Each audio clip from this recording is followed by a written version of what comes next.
Assalamualaikum warahmatullahi wabarakatuh.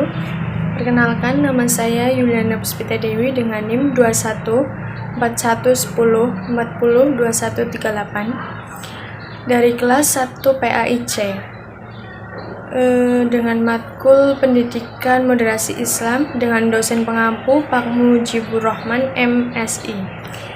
Di sini saya akan menyelesaikan tugas UTS membuat PPT yang berisi tentang konsep dasar pendidikan moderasi Islam. Yang pertama ada pendahuluan, mengapa perlu ada moderasi Islam? Moderasi beragama sesungguhnya merupakan kunci terciptanya toleransi dan kerukunan yang mempunyai kebijakan yang mendorong terciptanya harmoni sosial dan keseimbangan dalam kehidupan secara personal, keluarga, dan masyarakat. Tugas penguatan kerukunan umat beragama di samping dilakukan oleh pemerintah juga dilakukan oleh para tokoh agama.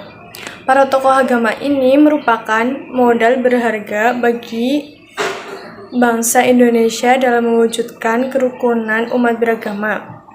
Yang selanjutnya ada definisi pendidikan moderasi Islam.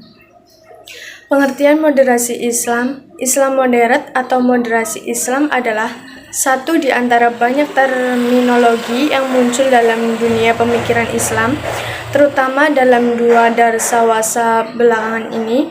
Bahkan dapat dikatakan bahwa moderasi Islam merupakan isu abad ini. Islam moderat atau moderasi Islam berorientasi pada prinsip santun dan bersikap berkeadilan dalam memutuskan perkara, berinteraksi yang harmonis dalam masyarakat, mengedepankan dialog dan perdamaian serta anti kekerasan dalam berdakwah, dan menghindar dari sikap dan pandang radikal. Moderasi Islam sangat selaras dengan kandungan utama Islam yang membawa misi rahmatan lil alamin, yaitu membawa rahmat bagi seluruh alam. Yang selanjutnya ada tujuan dan manfaat moderasi Islam. Tujuannya adalah pada dasarnya untuk mewujudkan ketertiban dalam masyarakat beragama, melindungi hak-hak pemeluk agama, dan menjalankan kebebasan beragama, mewujudkan ketentraman dan kedamaian dalam kehidupan keagamaan, serta untuk mewujudkan kesejahteraan umat beragama. Manfaatnya adalah sebagai solusi agar dapat menjadi kunci penting untuk menciptakan kehidupan keagamaan yang rukun, harmoni, damai, serta menekankan keseimbangan baik dalam kehidupan pribadi, keluarga, masyarakat, maupun kehidupan secara keseluruhan. Selanjutnya ada landasan normatif moderasi Islam. Pengertian dasar normatif pendidikan Islam merupakan dasar atau landasan sebagai tempat berpijak yang bersifat keharusan atau tidak boleh ditinggalkan dalam rangka proses aktivitas pendidikan Islam. Dasar-dasar fundamental pendidikan Islam menurut Profesor Dr. Haji Kamrani Buseri MA bahwa Al-Quran dan Sunnah sebagai dasar fundamental pendidikan Islam. Kemudian ijtihad yang menurut istilah fikih adalah usaha sungguh-sungguh atau kerja keras pemikiran manusia untuk mengambil keputusan berdasarkan pertimbangan akal mengenai hukum sesuatu masalah. Sedangkan menurut Harun Rosyadi ada 4 dasar fundamental pendidikan Islam, yaitu yang pertama Al-Quran, yang kedua As-Sunnah, yang ketiga Al-Qaun, yang keempat ijtihad. Dasar-dasar normatif pendidikan Islam meliputi nilai akidah, ibadah, dan syariah, nilai-nilai manusia sebagai Abdullah dan Khalifatullah, serta nilai-nilai manusia sebagai pendidik dan anak didik.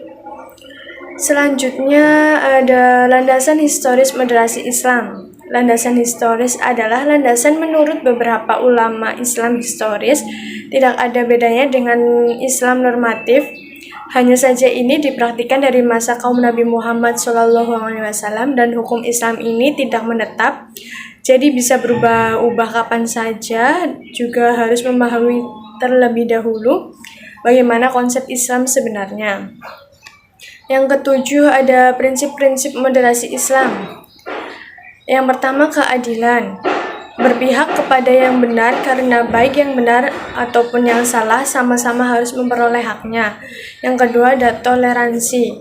Pada dasarnya berarti al-jud atau kemuliaan, saat al-sadr lapang dada, dan tasahul ramah suka memaafkan. Bisa diartikan sebagai sikap lapang dada dan terbuka. Yang ketiga ada keseimbangan. Menetapkan keseimbangan dalam pertimbangan eksistensi kehormatan yang terdiri dari jasmani, jazat, al-akal, akal, dan roh. Yang keempat ada keberagaman. Sesuatu yang tidak mungkin dihindari karena sudah menjadi sunatullah.